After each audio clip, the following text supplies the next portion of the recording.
Capítulo 416. Joseph atravesó el patio impecablemente cuidado y vio que las puertas de la villa se abrían desde adentro, mientras una muchacha acompañada de un ondeante vestido blanco salía apresuradamente. Su cabello dorado y ondulado se movía ligeramente en ondas detrás de ella debido a la prisa. La niña mantuvo la cabeza gacha nerviosamente, casi chocando con Kesode. Por favor, perdóname, realmente no lo hice a propósito. Se apresuró a arrodillarse y pedir disculpas al capitán de la guardia y, después de recibir su perdón, miró con cautela a la multitud, recordando de repente algo. Enderezó la espalda y se acercó al apuesto joven de abrigo azul piedra preciosa con pasos muy medidos, arrodillándose ante él con el máximo estándar de etiqueta cortesana. Es un gran honor tenerlo aquí, estimado príncipe heredero de Francia. Su francés no era muy fluido y tenía un acento germánico. Después de una pausa, como si se diera cuenta de algo, agregó: Ah, soy Camélia Hermine del Vaux. Es un gran honor tenerlo aquí. Fue entonces cuando Joseph finalmente vio el rostro de la muchacha. Parecía tener unos 16 o 17 años, con una curva facial suave y una piel delicada y clara como la de un bebé. Sus grandes ojos violetas estaban llenos de nerviosismo e inquietud, y sus labios ligeramente temblorosos parecían querer decir más, lo que instintivamente hacía que uno sintiera la necesidad de protegerla. Joseph, que estaba acostumbrado a ver todo tipo de bellezas en el Palacio de Versalles, todavía estaba sorprendido por la aparición de Camélia, y no pudo evitar detenerse por un momento. Tosió rápidamente para ocultar su vergüenza y asintió con la cabeza hacia la niña, luego preguntó: Estoy aquí para visitar a Madame del Vaux. ¿Cómo se siente? Al oír esto, la expresión de Camélia se oscureció de inmediato y dijo en voz baja: Abuela, ella, no se encuentra muy bien. Oh, por favor, entra. Dentro del soleado dormitorio del segundo piso de la villa, una anciana de cabello plateado yacía en la cama con los ojos fuertemente cerrados y su respiración tan débil que era casi imperceptible. Cuando Joseph entró en la habitación, una criada de la familia del Vaux se apresuró a acercarse a la cama y susurró algunas palabras al oído de la anciana. Los párpados arrugados se abrieron lentamente y la anciana hizo un esfuerzo para girar la cabeza. Su voz era un murmullo ronco. ¿Es el príncipe heredero, Su Alteza? Sí, señora. La anciana inmediatamente abrió los ojos a la fuerza y agarró el brazo de la criada, luchando por sentarse, mientras las lágrimas brotaban de sus ojos. La reina María, ella, todavía está pensando en mí. Joseph se adelantó rápidamente para ayudarla. Por favor, acuéstese. Mi madre tenía muchas ganas de visitarla, pero no podía irse de París. Me envió en su lugar para transmitirle sus más sinceras bendiciones. Oh, Madame del Vaux rompió de repente a llorar. Yo también, extraño a la reina María, mucho. Después de llorar un rato, miró a Joseph y se esforzó por presentarle sus respetos. Verá, soy muy viejo, y estoy confundido. Su estimado príncipe heredero, Su Alteza. No tienes por qué andarte con ceremonias. Por favor, cuida tu salud. Joseph la ayudó a recostarse sobre la almohada, pero descubrió que, debido al esfuerzo, ya no tenía fuerzas para abrir los ojos. Volvió la cabeza para mirar a Camélia. ¿Puedo preguntar qué ha dicho el médico? La muchacha habló en voz baja. El doctor Richter le hizo una sangría a la abuela esta mañana. Dijo que si no hay mejoría, tal vez tenga que realizarle un tratamiento emético por la tarde. El rostro de Joseph de repente se cubrió de líneas negras, la anciana ya estaba así, aún así el médico curandero todavía quería sangrarla.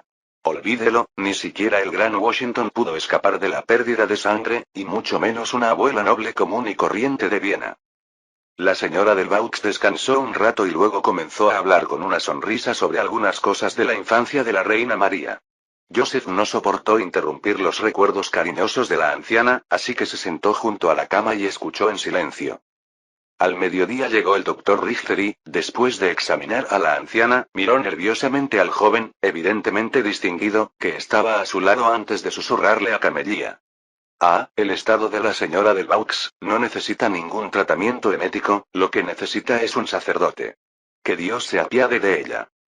Cuando el médico se fue, Camélia no pudo contener más las lágrimas, pero Madame del Vaux sonreía mientras la consolaba. Abuela, está bien. Oh, no hay necesidad de ese, maldito, emético, qué maravilla. Ve a llamar al padre Koch, para que venga. De repente pareció recordar algo mientras miraba al príncipe heredero de Francia mientras intentaba levantarse de nuevo. Joseph no tuvo más remedio que ayudarla a volver a acostarse en la cama. ¿Tienes algo que quieras decirme? La anciana asintió débilmente. Su Alteza, hay un diablo llamado Walter. Él. Mientras la señora del Vaux relataba los hechos con una narración vacilante, Joseph finalmente comprendió lo que había sucedido.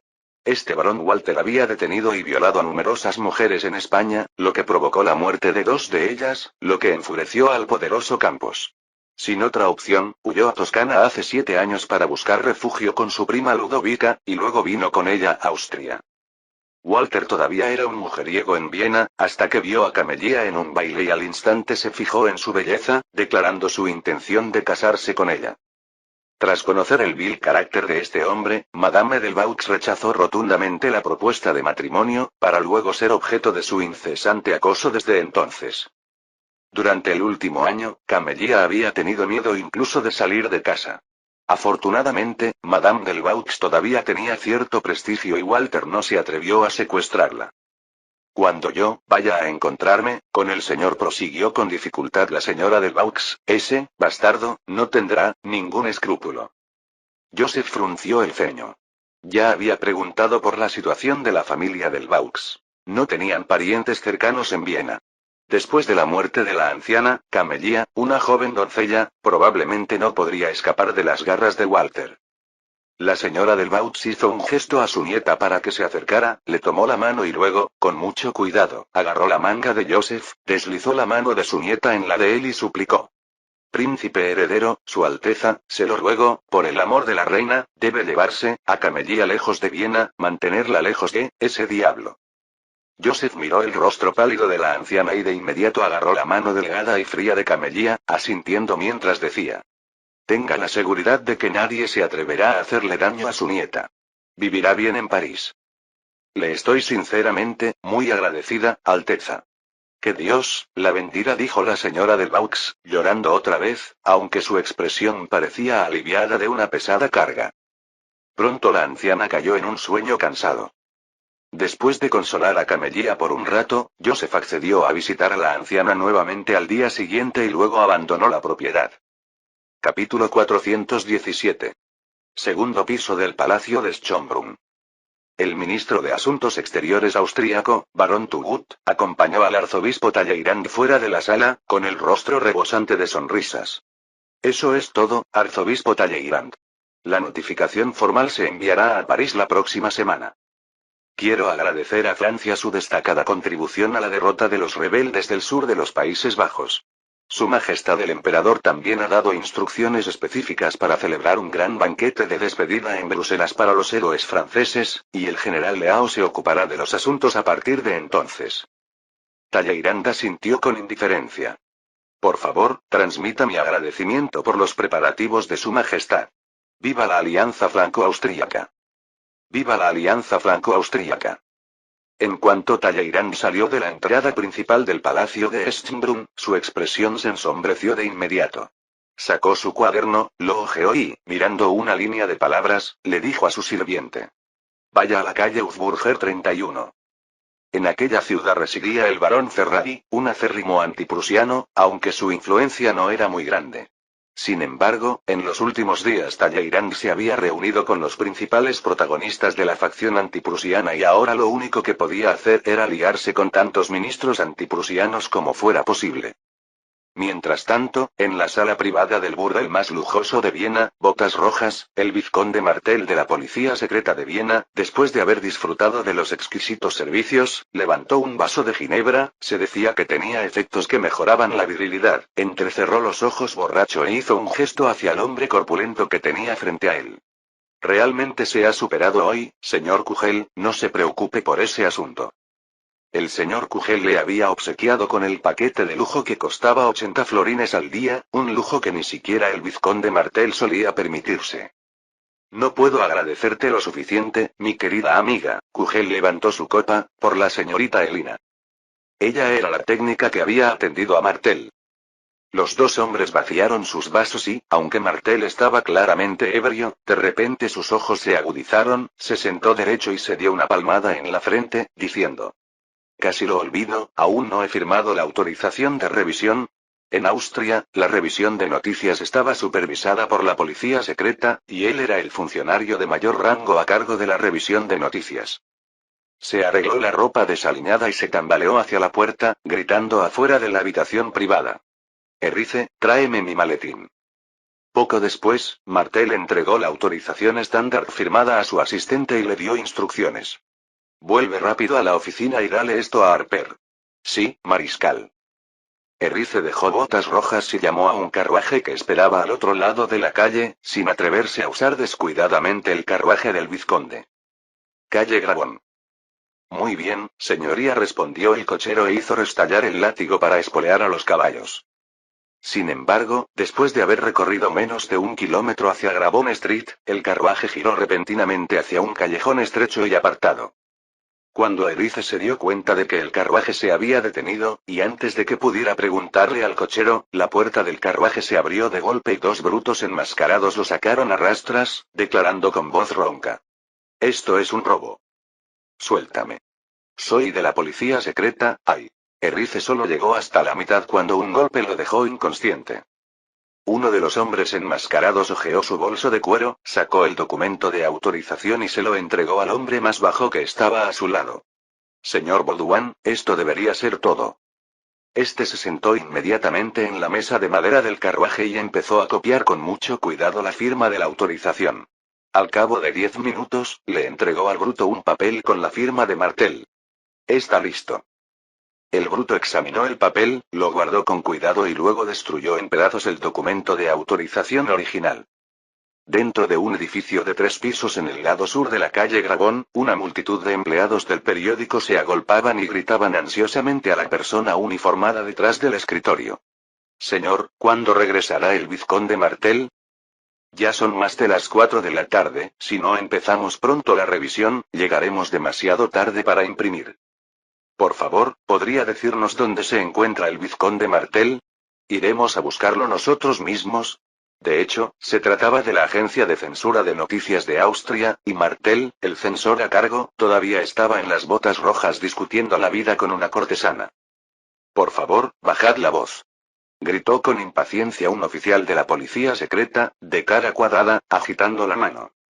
Se trataba de Harper, el asistente de Martel, un oficial adjunto a cargo de la censura de noticias, pero él tampoco podía continuar con el trabajo de revisión sin el documento de autorización de Martel.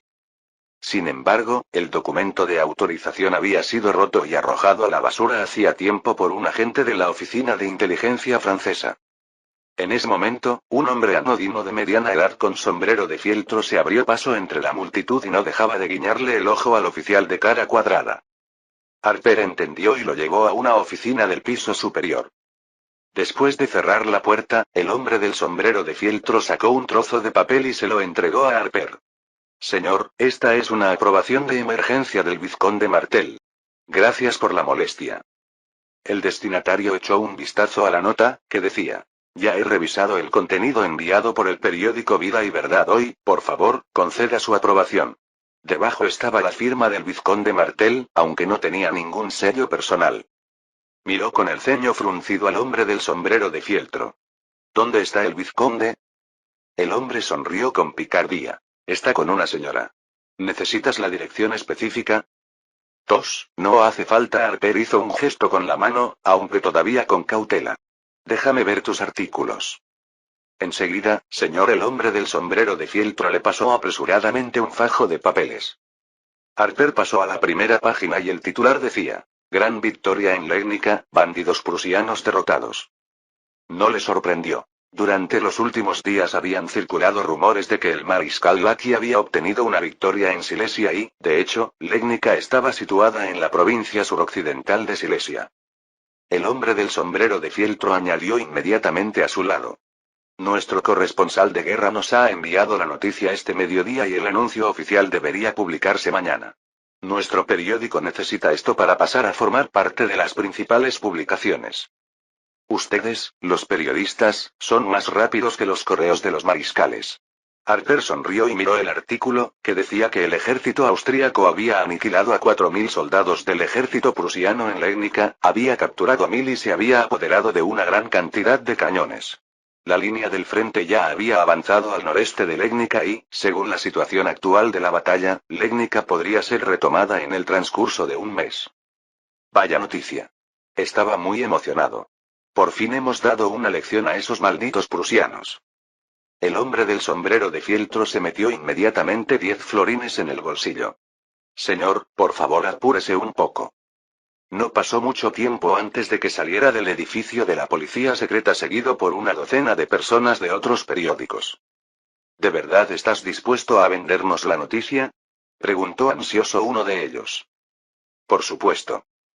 Hoy no se aprobó ninguna noticia de ningún periódico, excepto los artículos del periódico Vida y Verdad.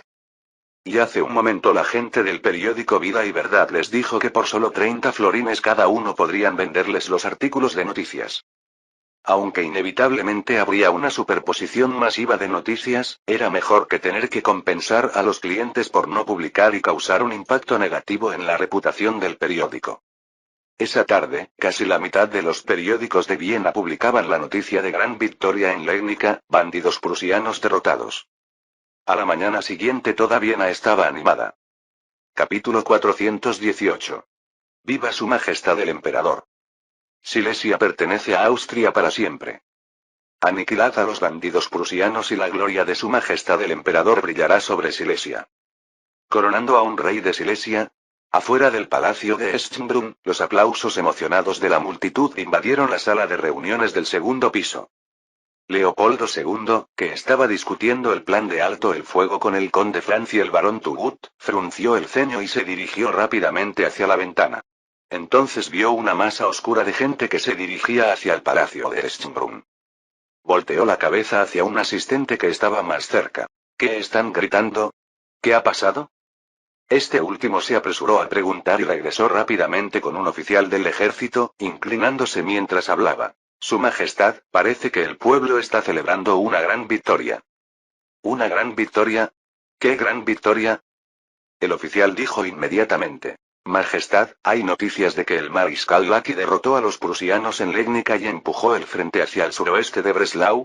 El barón Turgot casi no pudo contener la risa y rápidamente contuvo la respiración mientras bajaba la cabeza. Breslau estaba en el corazón de Silesia y era la capital de Silesia. El ejército austríaco estaba bloqueado en la frontera de Legnica y no podía avanzar más, pero este chismoso ni siquiera lo pensó bien y ayudó directamente a Lackey a arrasar una provincia entera. Leopoldo II miró fríamente al ministro de Asuntos Exteriores y dijo enojado. Al principio no presté atención a esos rumores y no esperaba que la gente realmente los creyera. Escuchó los aplausos cada vez más fuertes y, irritado, le dijo al oficial. ¿Por qué sigues aquí parado? Disipa los rumores de inmediato y dispersa a la multitud. Por supuesto, el rumor de la llamada Gran Victoria de Legnica lo difundió Joseph, por orden del barón Alponce, embajador en Austria. Pero esto fue solo un aperitivo. En el palacio de Schönbrunn, el barón Ferrari, un ministro acérrimo contra Prusia, agitaba en su mano el Vienna Daily News y, desde lo alto de la escalera, proclamaba en voz alta. Una gran victoria. Silesia nunca ha estado tan cerca de su regreso. Distribuyó los periódicos a unas cuantas docenas de nobles que tenía delante. Echen un vistazo, está todo escrito aquí en el periódico. Sugiero que todos hagan una donación al ejército del mariscal Lackey. Comenzaré con 300 florines. Los nobles inmediatamente miraron los periódicos y comenzaron a discutir con entusiasmo. El mariscal Lackey es increíble, mató a 4.000 perros prusianos. Es realmente una victoria, fantástico. Y aquellos nobles que habían visto la noticia esa mañana ya estaban dando instrucciones a sus sirvientes para que dieran dinero. Para Silesia, donaré también 300 florines.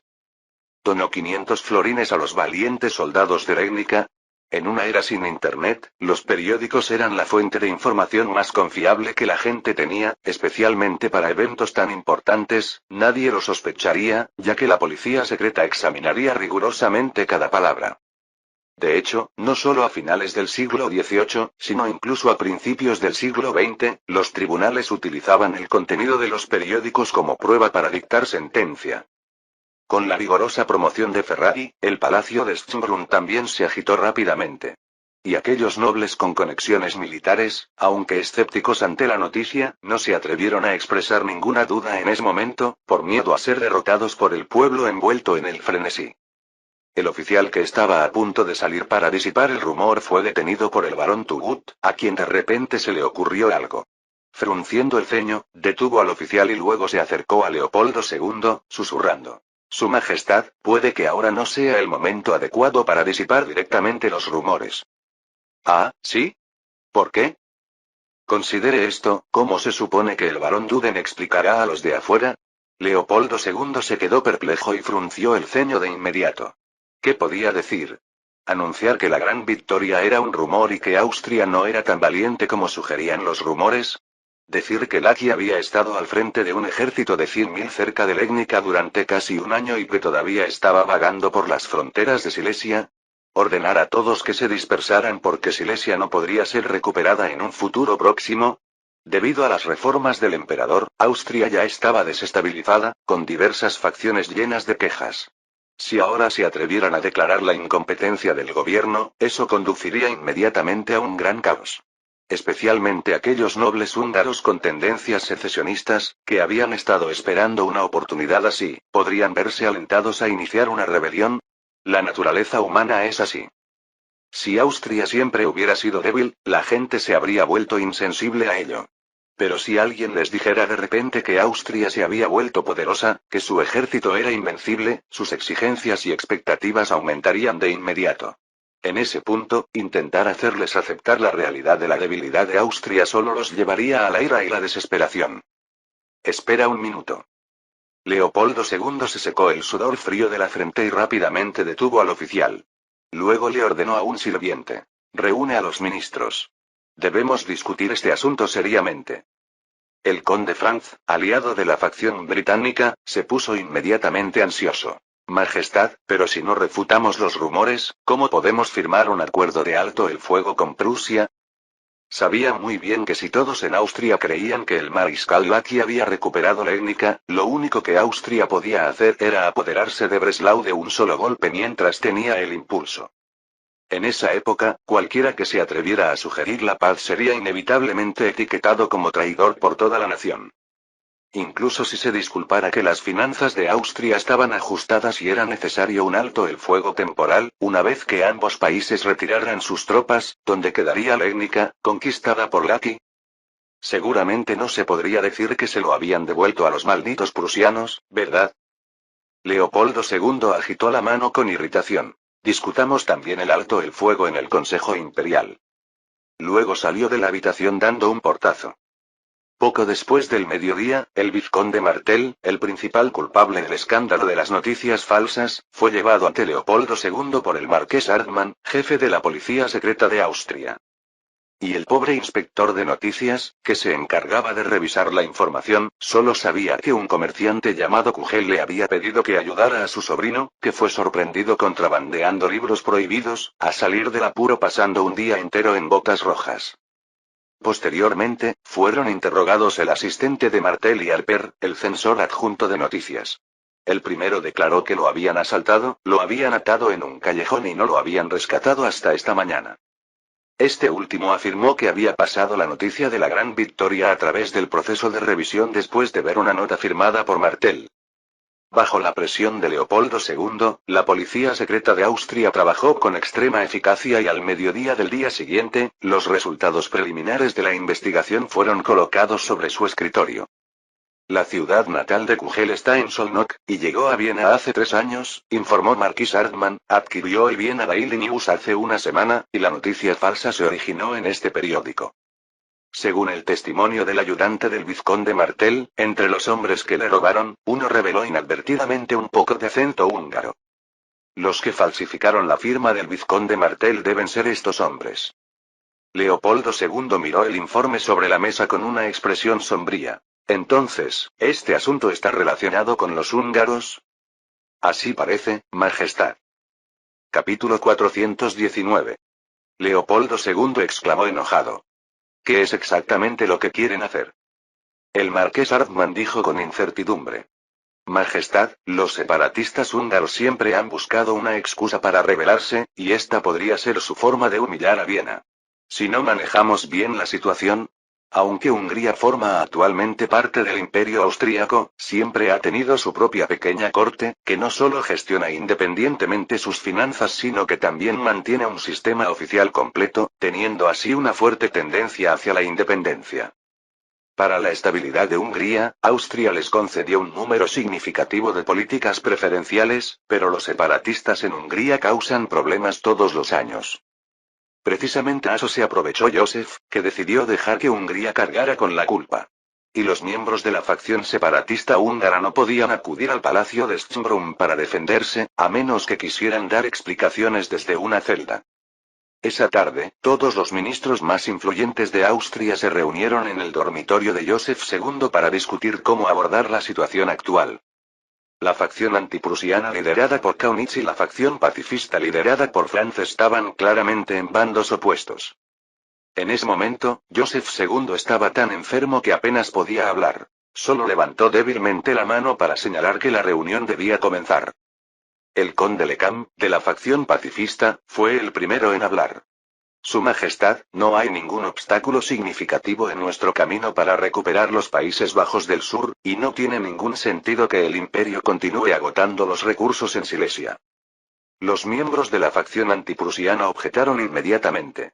Mi señor conde, si esta vez no logramos un avance estratégico, usted sabe que a nuestro país le resultará muy difícil destinar tantos recursos para luchar contra Prusia y recuperar Silesia en poco tiempo. Es precisamente porque hemos desperdiciado tantos recursos que deberíamos reducir nuestras pérdidas lo antes posible.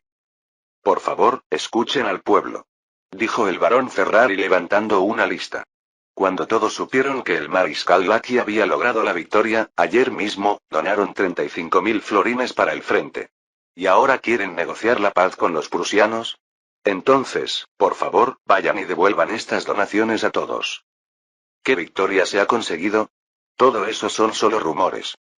A estas alturas, todos estos ministros de alto rango sabían que no había existido ninguna gran victoria de Létnica. Era simplemente un rumor difundido por los húngaros para avergonzar a Viena.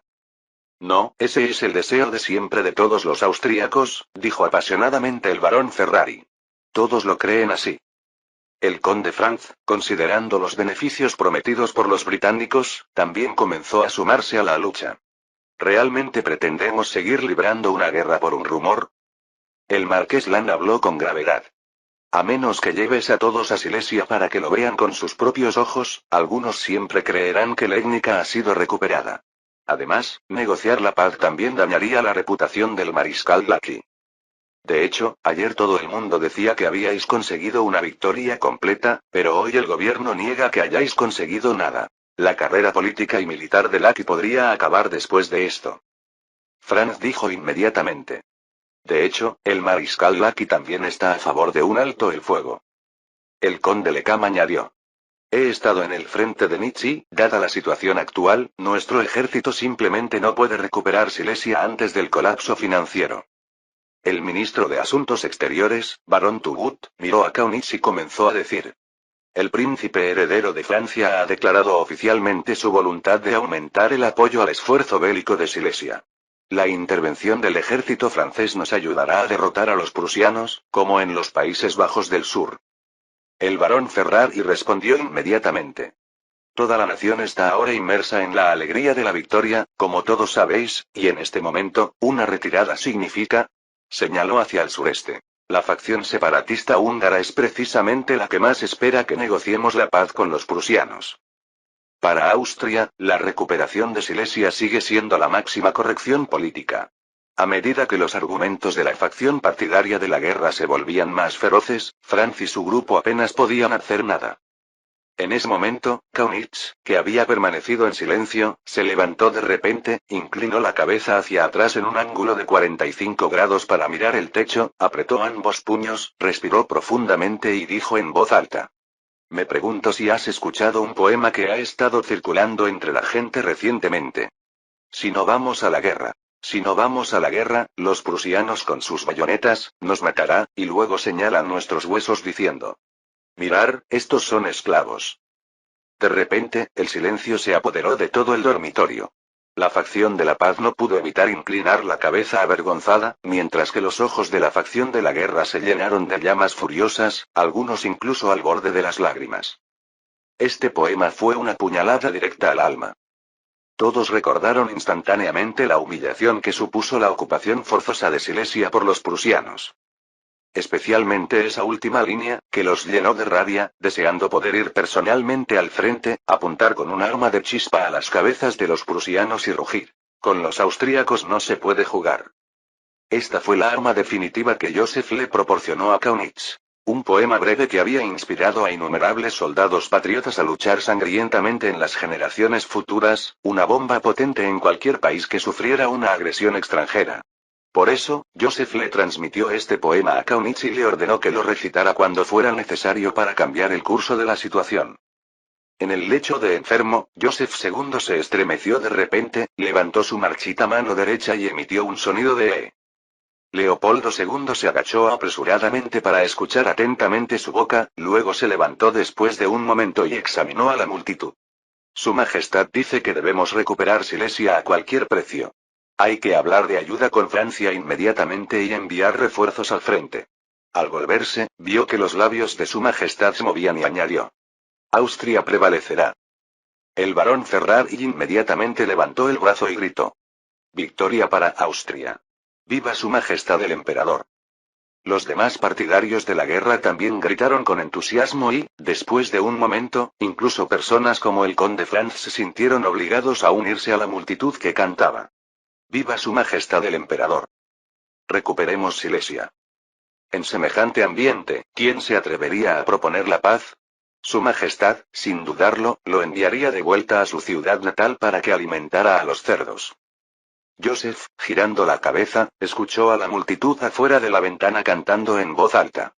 Y luego señalan nuestros huesos diciendo: Mirar, estos son esclavos.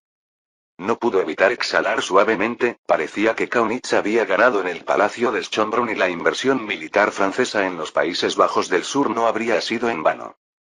Con la fuerza nacional actual de Austria, necesitaban confiar en el poder de Francia para derrotar a Prusia. Entonces podría fijar su precio. Sin embargo, esta vez Austria necesitaba un apoyo sustancial. De lo contrario, una vez que el entusiasmo por la victoria en Legnica se hubiera desvanecido, Viena todavía optaría por las conversaciones de paz. Ahora que Hannover y Prusia se habían retirado de los Países Bajos del Sur, su cuerpo de guardia podía retirarse y mostrar su destreza en Silesia. Por supuesto, no podían conquistar toda Silesia. Eso debilitaría severamente a Prusia y abriría la posibilidad de que Austria reunificara Alemania. Básicamente, bastaría con ayudar a Austria a recuperar una provincia de Silesia. A cambio de la región valona de los Países Bajos meridionales, Austria se beneficiaría en términos de superficie, política y economía. Sin embargo, involucrarse en la Gran Guerra contra Prusia requería una planificación estratégica detallada. Tenía que ser suficiente para tomar una provincia sin pérdidas significativas y poder retirarse en cualquier momento. Mientras Joseph reflexionaba, Eman entró con un hombre mayor llamando a la puerta. Joseph reconoció al hombre como el viejo mayordomo de Madame Delvaux. Una sensación de aprensión se apoderó de él de inmediato. Fiel a su presentimiento, después de que el anciano se inclinara respetuosamente, habló en voz baja y sombría. Su Alteza, la Dama, ha regresado al cielo. Capítulo 420. El funeral de Madame Delvaux fue bastante sencillo. La anciana nunca había tenido muchos amigos en vida. Anteriormente habían cortado el contacto con la familia Delvaux para no provocar al barón Walter. Ahora, solo 7 u 8 personas acudieron a despedirla. Sin embargo, la presencia de Joseph hizo que el algo deslucido padre Koch tomara las cosas más en serio, y la voz con la que recitó las santas palabras se volvió significativamente más solemne. Vestida con una falda negra, Camelia estaba de pie a su lado, con expresión vacía mientras miraba sin pestañear a su único pariente en este mundo, pareciendo perdida. No fue hasta que el sacerdote terminó las oraciones y comenzó a ofrecer incienso frente al cuerpo que ella pareció comprender de repente y estalló en lágrimas con un fuerte guau. Joseph subió apresuradamente a consolar a la muchacha indefensa. Madame Delvaux velará por ti desde el cielo y no te ha abandonado. Después del elaborado ritual, los sirvientes llevaron el ataúd de Madame del Vaux a la iglesia más cercana y solo entonces Camellia finalmente se calmó de puro agotamiento. Tan pronto como Joseph salió de la puerta principal de la finca, vio a Talleyrand acercándose a él y saludándolo. Su Alteza, no fue fácil encontrarla. El ministro de Asuntos Exteriores miró entonces hacia el ataúd negro y se santiguó. Que Dios tenga misericordia de esta pobre alma. Ella era la nodriza de la reina madre. Se santiguó también Joseph y le preguntó a Talleyrand. ¿Tienes asuntos urgentes? Talleyrand se inclinó un poco más cerca. Sí, Su Alteza. El barón Turgot me invitó a una reunión, probablemente relacionada con refuerzos para Silesia. Verá, ¿hay algo en particular de lo que deba estar alerta? Joseph asintió levemente. Esta era la base para que él y el emperador de Santún firmaran formalmente un acuerdo, ya que los asuntos importantes normalmente se resolvían en esos momentos. Haré que el cuerpo de guardias se traslade a Silesia. Puede decirle al barón Turgot que sin duda lograremos el avance necesario en materia militar. Sin embargo, Francia seguirá manteniendo una situación de no declaración de guerra. Era mejor permanecer no beligerante para poder retirarse en cualquier momento. Después de todo, Francia no vino a luchar a muerte por Austria. Al oír que el príncipe heredero tenía la intención de utilizar tropas de élite, Talleyrand se animó a negociar con los austríacos y rápidamente tomó nota en su cuaderno. Joseph continuó. Además, me aseguraré de que Rusia no interfiera en Silesia. Una mirada de sorpresa cruzó los ojos de Talleyrand mientras tomaba notas apresuradamente. Puede parecer poco, pero fue suficiente para influir en la dirección del conflicto silesio. Recordemos que Catalina II solo tuvo que reunir 40.000 tropas en el oeste, y la batalla por el trono bávaro se detuvo de repente incluso antes de que las tropas estuvieran completamente reunidas, lo que llevó a Austria y Prusia a volver inmediatamente a la mesa de negociaciones. Además, el príncipe heredero habló con tanta seguridad, como si el zar de Rusia definitivamente actuara como decía. En cuanto a nuestras reivindicaciones, solo hay una, dijo Joseph mirando al ministro de Asuntos Exteriores bajando un poco la voz, y es la región Valencia. Talleyrand asintió y tomó nota, pero luego dudó un poco. Su Alteza, dada la atmósfera actual en Viena, probablemente no será fácil lograrlo. En la actualidad, toda Austria está inmersa en el fervor de la recuperación de territorio. Aunque la región valona no es grande, incluso la pérdida de una sola ciudad en este momento suscitaría una fuerte oposición dentro del país. Tus preocupaciones son muy válidas, reflexionó Joseph y asintió, pero pronto reveló una sonrisa. Entonces, probemos un enfoque diferente. ¿Cómo? Miró con el rabillo del ojo y vio que la procesión fúnebre había seguido adelante, suspiró impotente, le ordenó a Eman que fuera en su lugar y luego le detalló su plan a Talleyrand. Por ejemplo, crear una zona comercial especial. Palacio de Schönbrunn. En el dormitorio de Joseph II, los ojos de Leopoldo II parpadearon con sorpresa. ¿Quieres decir que los franceses han acordado enviar una poderosa legión a Silesia y serán responsables de la mayor parte de los gastos de este cuerpo? No era que Joseph fuera demasiado generoso, pero sabía que, dada la situación financiera actual de Austria, si tenían que asumir el costo de los gastos militares del cuerpo de la guardia, tal vez no pudieran sostenerlo por mucho tiempo. Aunque el número de miembros del cuerpo de la guardia pudiera no parecer demasiado alto, los gastos requeridos eran considerables. En primer lugar, los salarios de los soldados eran mucho más altos que los de las tropas regulares, luego estaba la reposición y el mantenimiento de varios equipos nuevos, e incluso sus costos diarios de alimentación eran mucho más caros que los de otras tropas. El barón Turgot asintió. Sí, Su Majestad. El arzobispo Talleyrand también afirmó que las fuerzas aliadas seguramente lograrían un avance estratégico. Leopoldo II no pudo evitar apretar el puño. Si Francia logra persuadir realmente a Rusia para que permanezca al margen, tendremos una gran oportunidad de recuperar Silesia. Acostado en la cama a su lado, Joseph II también dejó escapar un sonido su rostro mostraba una extraña sonrisa. Turgot continuó. Su Majestad, sin embargo, los franceses siempre se muestran reacios a declarar la guerra a Prusia, obviamente son reacios a involucrarse demasiado. No importa, Leopoldo II hizo un gesto con la mano con desdén. Como la situación de la guerra cambia, tenemos muchas formas de mantenerlos en Silesia. Al instante pensó en más de una docena de maneras de vincular a Francia al carro de guerra de Austria y no pudo evitar sonreír. Su hermana aún carecía de experiencia política. Una vez envuelta en una guerra, ¿qué tan fácil sería salir de ella? Si Joseph hubiera estado presente también habría sonreído. Naturalmente, conocía el principio de la dificultad para abandonar una banda de ladrones una vez a bordo de su barco, pero también recordaba claramente que en menos de 3 meses, Joseph II sería llamado al cielo por el Señor. En ese momento, toda Austria estaría ocupada con el funeral del antiguo emperador, y luego seguiría la coronación del nuevo emperador, y en Austria, la coronación no era una cuestión sencilla. Leopoldo II tendría que pasar por el proceso de ser elegido por los príncipes electores, coronado como emperador de la Santa Roma y, a continuación, comenzar su largo viaje para ser coronado por separado como monarca de Hungría, Bohemia, Croacia, Transilvania, Mantua, Galicia, Lodomeria y los Países Bajos austríacos. ¿Qué? ¿Crees que eres un holgazán y te saltas un lugar? Entonces perderías la base legal para tu gobierno sobre esa zona y, créelo o no, el año siguiente habrá nobles que intentarán llenar el vacío ellos mismos.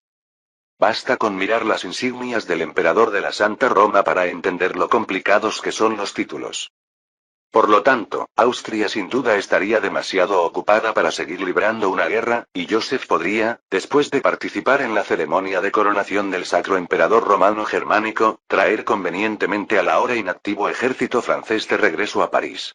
Seguramente no puede esperar que nosotros, los franceses, estemos luchando contra Prusia mientras su casa gobernante se toma un descanso de 6 meses, ¿verdad?